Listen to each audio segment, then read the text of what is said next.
Hold on, let me make sure I got everything. Yeah, I got everything set up. You're good to go, guys. You can go ahead and start calling in if you choose. Let me also give you some updates on some scores from today's SWAC action. All right. Of course, the game we just watched, we watched Jackson State defeat Alabama A&M 27-13. Grambling currently is behind to Texas Southern 21-7. Prairie View defeated Arkansas Pine Bluff 55-24. FAMU defeated Alabama State 21-14. Southern defeated Mississippi Valley 27-7. And Alcorn State defeated Bethune-Cookman 17-7. With the results of this week's games, that clearly puts Jackson State in the SWAC championship from the East Division. The West Division is still yet to be decided. It's quite simple. If Prairie View wins, they're in the SWAC championship. But if for some reason Prairie View loses, right, then that puts the Bayou Classic in play. And if Southern wins the Bayou Classic, then and they're tied with Prairie View, then they're in. So let me also say, let me look at the standings here. Let me look at the standings. Okay. Jackson State is 6-0, and they're in. Prairie View is 5-2.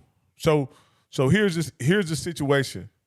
If Texas Southern wins today, and they win their final game, Southern wins the Bayou Classic, and Prairie View wins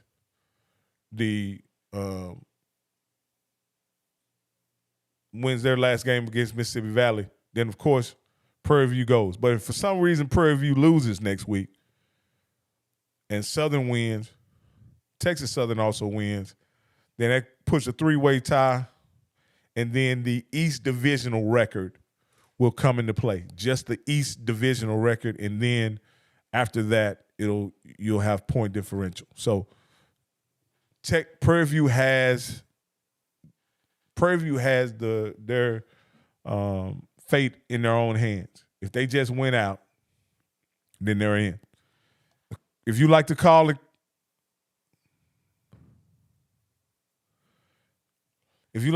talk about your team, call in at 254-300-6330. If you'd like to tell us what you thought about today's game, if you have any information on the status of Shedeur Sanders, please call in and let us know.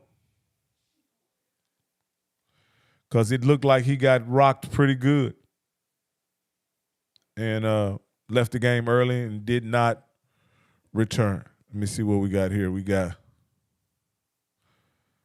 JRG7 of 8 says there's nothing like the SWAC. There's many people that would agree with you that there is nothing like the SWAC. My man Patrick Evans says, great game. I love, I believe JSU is SWAC from the Jack. All right. That's another Jackson. Unknown caller. All right, we got us a caller in here. Caller, you're live on the air, caller. You need to. Unknown caller. Caller, you're live on the air. Caller, you're live on the air. You're live, caller. You're live on the air, caller. Yes, I just want to know, did Jackson State won tonight? Yeah, Jackson State won 27-13.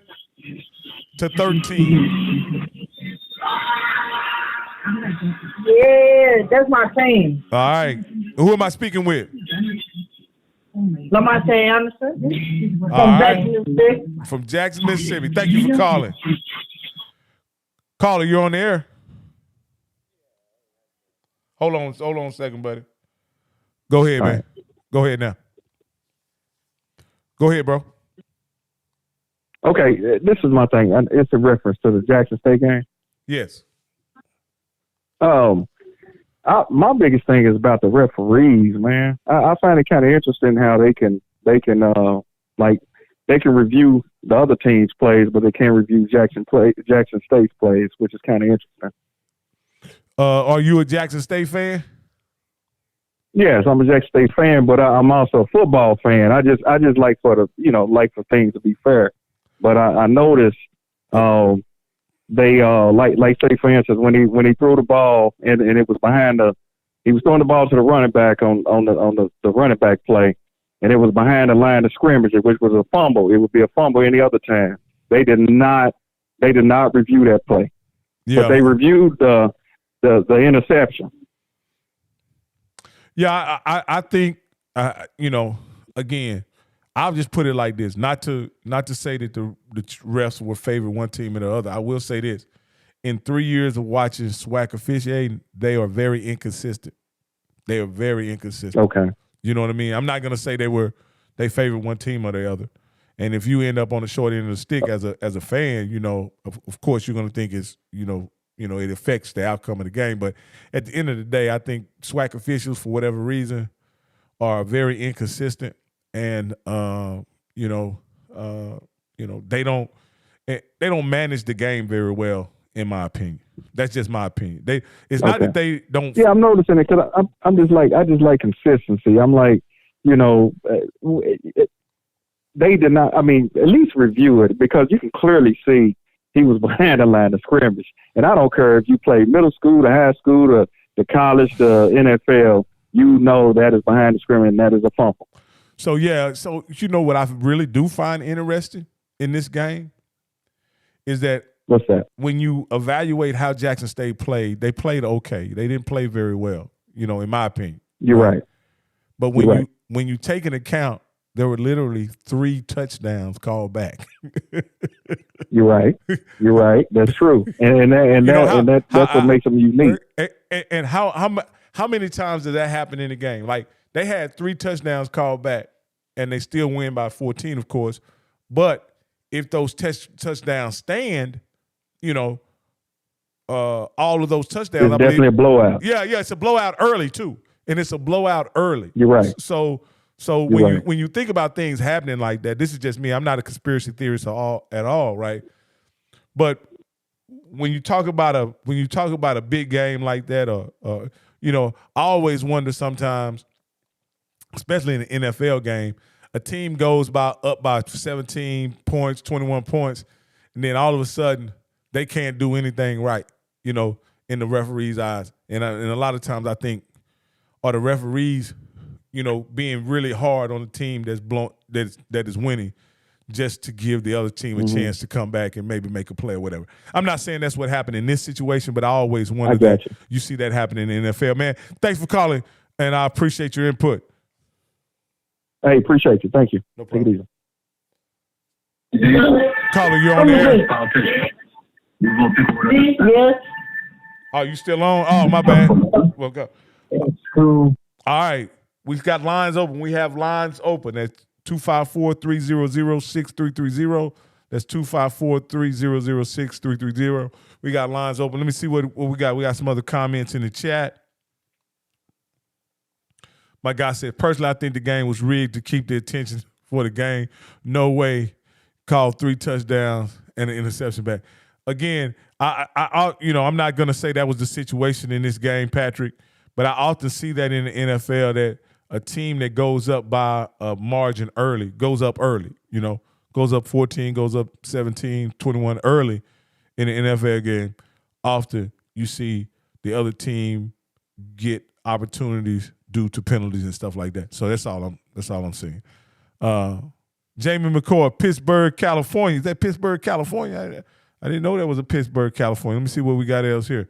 Jackson State D-line and linebackers ran over that D-line, and that linebacker did step up to stop the run behind the line.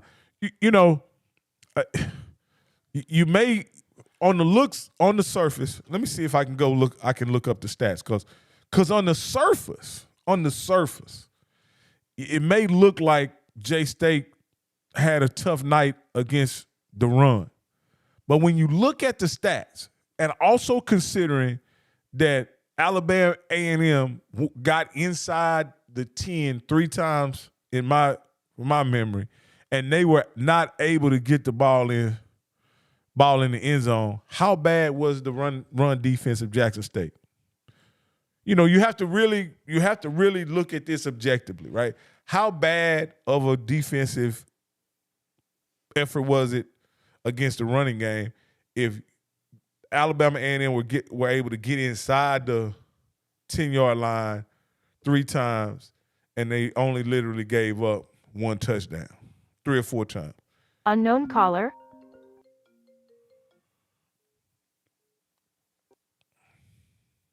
Caller, you live on the air? Hey, yes, it's Kevin. Hey, Kevin from Jackson, Mississippi. Go ahead, Kevin from Jackson, Mississippi. Yeah, basically, I was calling about, it was a pretty good game, but the officiating kind of took Jackson State out of their game, though. But otherwise, it was really a pretty good game. Well, okay, so when you say the officiating took Jackson State out of their game, can you be more specific about that, or how did you think the officiating impacted the play of Jackson State? Where it was just like everything they did, they couldn't do. They felt like, they couldn't do right. They did a touchdown, they called back. Then, like, the ball was thrown behind the line of scrimmage for a fumble, and they gave it, and then they didn't get that call. So they kind of took them out of their game. Usually Jackson State is a comeback team. They don't really start off fast. They start off slow, and then they end up winning in the last, a couple quarters. Yeah, I think Jackson State suffers from a situation where you can say they start off slow, but what I really think it is that each team that they play each and every week comes to the game jacked. You know what I mean? They're ready to play. That's everybody's Super Bowl. The team is geared up. They're hyper aware of what Jackson State can do to you if you're not ready to play, and they really come in the game playing above their heads, to be honest with you. Right. And then once the game kind of settles into what it's going to be, Jackson State's talent and coaching take over, and they end up getting the victory in deciding fashion. Now, in this particular game, right? I think this particular game was simple, right? Jackson State I think Jackson State played well, right? And defense played well. But what I really think, when you really evaluate it, I think you go back and look at this game and realize that the Jackson State offense didn't play very well. They weren't able to sustain drives. They weren't able to, stay out of third and long. And the defense kept going out on the field back to back. That's even when Shador was in the game.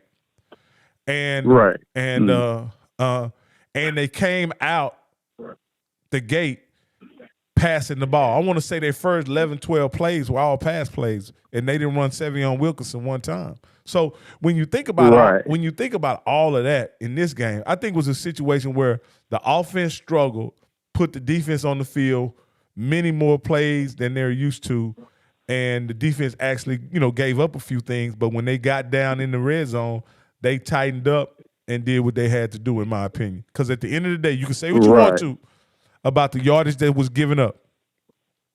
At the end of the day, they only gave up 13 points. So that's great. Yeah, you got to pat any defense on the back when you talk about only giving up 13 points, man. Hey, man, I appreciate you calling in. I have another caller. Thank you for calling. Hey, if anybody else want to call, all right, brother.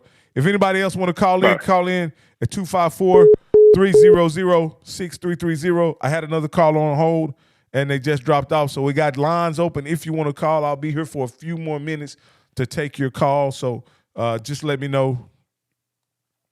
See if we got any more comments. Think that the refs were terrible for the calls they made.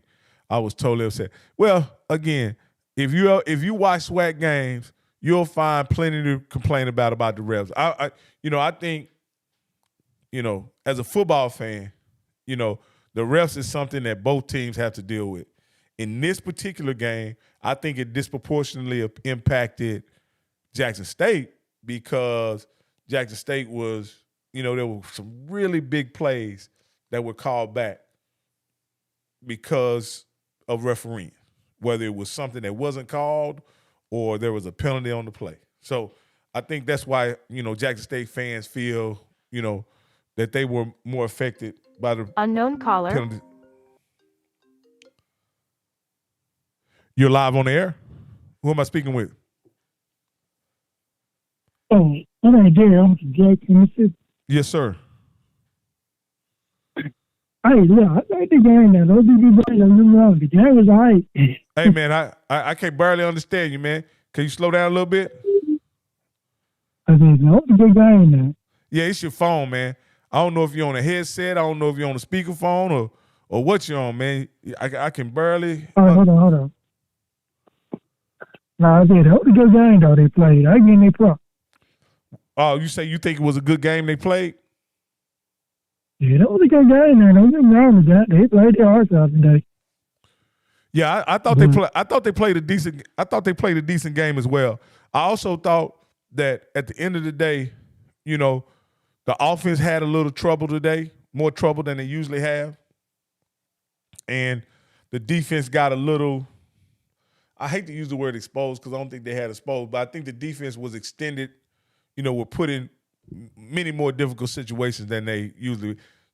And this was a situation where Alabama A&M was allowed to use their running game much longer than most teams are able to use their running game. See, most teams against Jackson State end up abandoning the running game in the middle of the second quarter, certainly don't have the ability to run the ball in the third quarter because of the deficit. But once Shador got out of the game, once Shador left the game, they were able to continue to run the ball because they felt like Jackson State's offense wasn't going to score anymore. So they were able to stay with the run a little longer, which, kind of exposed or extended Jackson State's, had them playing many more plays than Jackson State's defense usually play. And so when I really evaluate Jackson State's defense on this game, I'm not going to evaluate them on total yardage. That's not what I'm evaluating them on. I'm evaluating them on yards per play, right?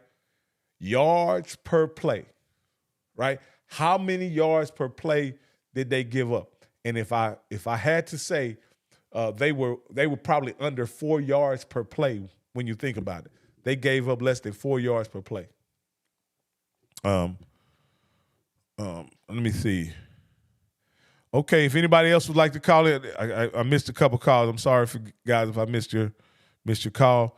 I have call lines open if you'd like to call and give your comment.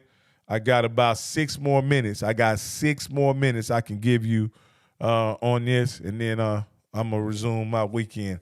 This is, I didn't mean for this to last as long as it did, but the game was very exciting. It was, am I showing the press conference? No, I'm not going to show the press conference. You're going to have to go look that up on YouTube somewhere. I imagine probably the press conference won't be up for another hour or so. So Christian, I will not be showing the press conference. I will, again. And because this was almost like a classic, I imagine there'll be a special kind of rollout for the press conference for each coach. So it may even take longer to get them out. But again, I think at the end of the day, I think the Jackson State fans should be happy with the way that the defense played. They should be happy. They should be concerned about the offense. But I thought the offense was getting on track right about the time Shador got hurt. So the real concern I would have as a Jackson State fan is what's Shador's health status? And if Shador isn't able to go, what will my offense look like without Shador? Because ultimately that puts a lot of pressure on the defense if Shador isn't able to go. Because we saw what JP looked like. With a week of practice, game planning, all that, JP may look better. He could look better. I thought when he first came in, he made some good reads. He just didn't connect. But as the game wore on, in my opinion, he looked worse and worse and worse. So, again, I got 3 minutes left. If anybody'd like to call in, if have any last comments, any last thoughts about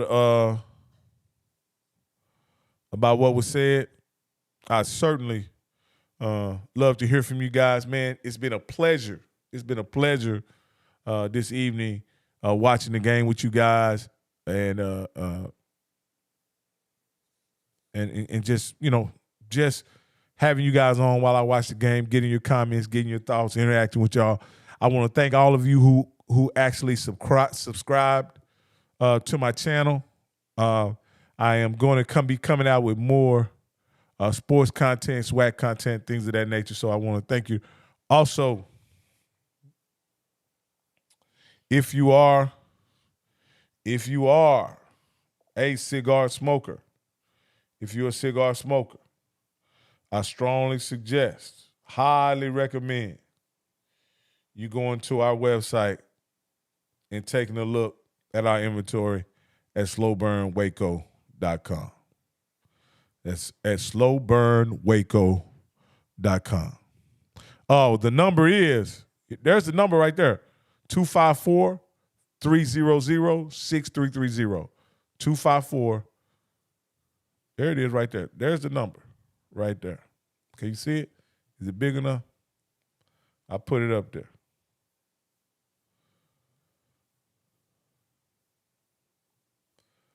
All right, there's the number. You should be able to see it. I'll give you a couple minutes if you decide to give us a call. I'm going to guess that's Shantae. And let me see. Shantae has a question. Did the band go? The band, yeah, both bands played. Both bands played. It was a pretty long halftime, to be honest with you. But like I say, this was like a classic. This is like a classic. They both bands played. This is called I want to say the Gulf Coast Challenge. The Gulf Coast Challenge. The Gulf Coast Challenge. All right. This is one more countdown. We got 1 minute. And again, I want to thank everybody once again. Let me see what it says. I don't even worry about it. Just want to hope Alcorn beat the fuck out of JSU. We have a JSU fan. I don't know what fan, but you're definitely against JSU. But anyway, I want to thank each and every person who watched this, who spent time on the live with us, man. I definitely had a blast with you guys. Continue to like and subscribe to my channel. There'll be a lot more sports content I'll be putting out, SWAC related, some not SWAC related, man. But keep in touch. Make sure you subscribe. Much love, and I'm out.